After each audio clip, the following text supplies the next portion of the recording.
Hello students, तो इस video में हम बात करने वाले हैं एक एग्ज़ाम्पल की, जो कि होगा सेम फॉर्म का जो हमने पिछली वीडियो में देखा था।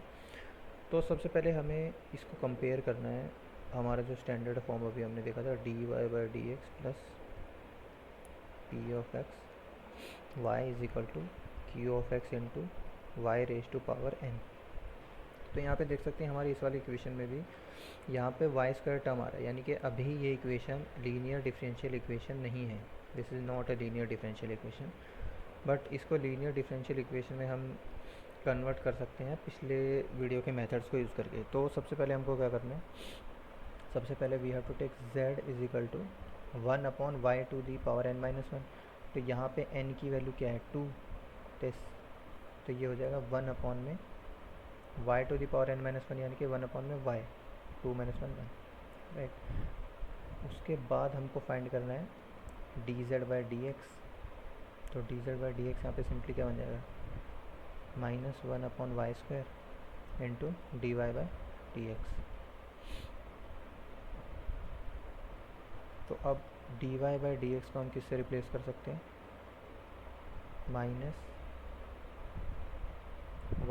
Into dz by d x, right. और हमारी इस इक्वेशन में इस y² को अगर हम लेफ़्ट साइड में डिवाइड में भेज दें तो हमारी इक्वेशन बन जाएगी 1/y² dy by d x plus 1/x, और यहाँ पे बच जाएगा 1/y is equal to -1/x²। अब यहाँ पे हम देख सकते हैं कि 1/y को हम पहले ही z डिफ़ाइन कर चुके हैं, तो ये हम यहाँ पे डायरेक्टली पुट कर पाएंगे। और dy बाई डी एक्स को भी हम यहाँ पे डिफ़ाइन कर चुके हैं, तो इसको भी हम इसमें पुट कर सकते हैं। तो ये दोनों वैल्यू जब हम यहाँ पे सब्स्टिट्यूट कर देंगे तो 1/y² dy by d x, अब जब आप पुट करोगे तो ये y² से y² कैंसिल हो जाएगा, और यहाँ पे आपका simply minus dz by d x बच जाएगा, -dz by d x.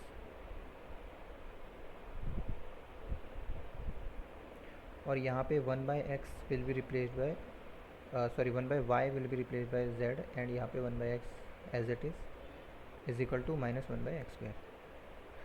Now this is a simple linear differential equation, और इसको हम नॉर्मल जो लीनियर डिफरेंशियल इक्वेशन सॉल्व करने का प्रोसीजर है उससे सॉल्व कर सकते हैं। तो let's quickly solve this equation. सबसे पहले माइनस मल्टीप्लाई में भेज देते हैं अंदर ताकि स्टैंडर्ड फॉर्म आ जाए। तो -1/x into Z is equal to 1/x²। तो फटाफट से इंटीग्रेटिंग फैक्टर फाइंड करते हैं। इंटीग्रेटिंग फैक्टर हो जाएगा e raise to -1/x which will be e raise to -ln of x is equal to e raise to ln of x की power -1 हो जाएगा 1/x।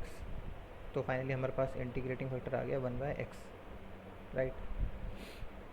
And then we have to solve this equation y into I F is equal to integral of q of x। q of x हमारे पास है 1/x², and multiplied by I F will be 1/x plus C. तो हमें ये simply 1/x³ का integral हमें solve करना है, प्लस सी। तो ये इक्वल टू आ जाएगा 1/x³ का इंटीग्रल हो जाएगा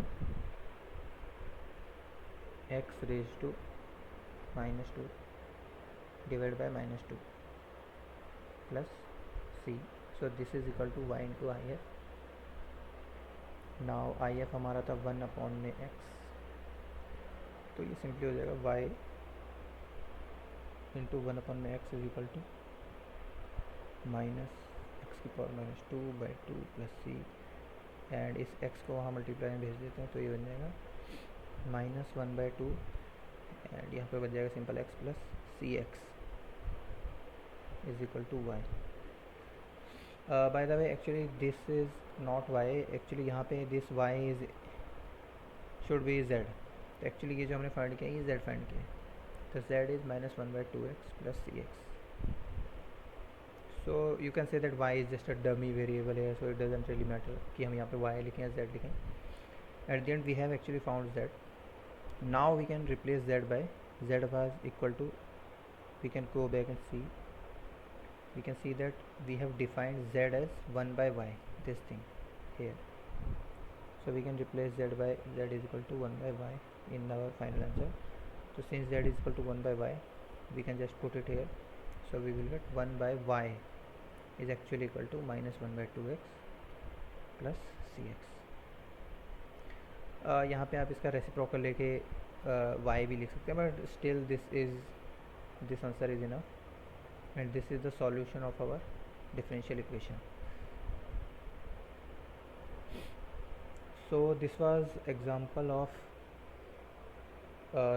one of the examples of a problem of linear differential equation, differential equation which can be reduced to linear differential equation.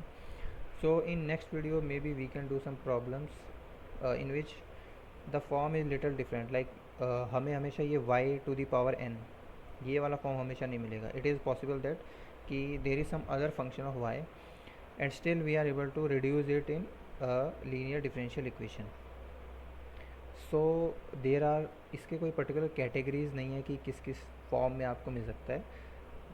मतलब there are many forms possible and we have to our self check if it is possible to convert it into some linear differential equation or no. So maybe in next video we will do some other problems which are not of form y to the power n.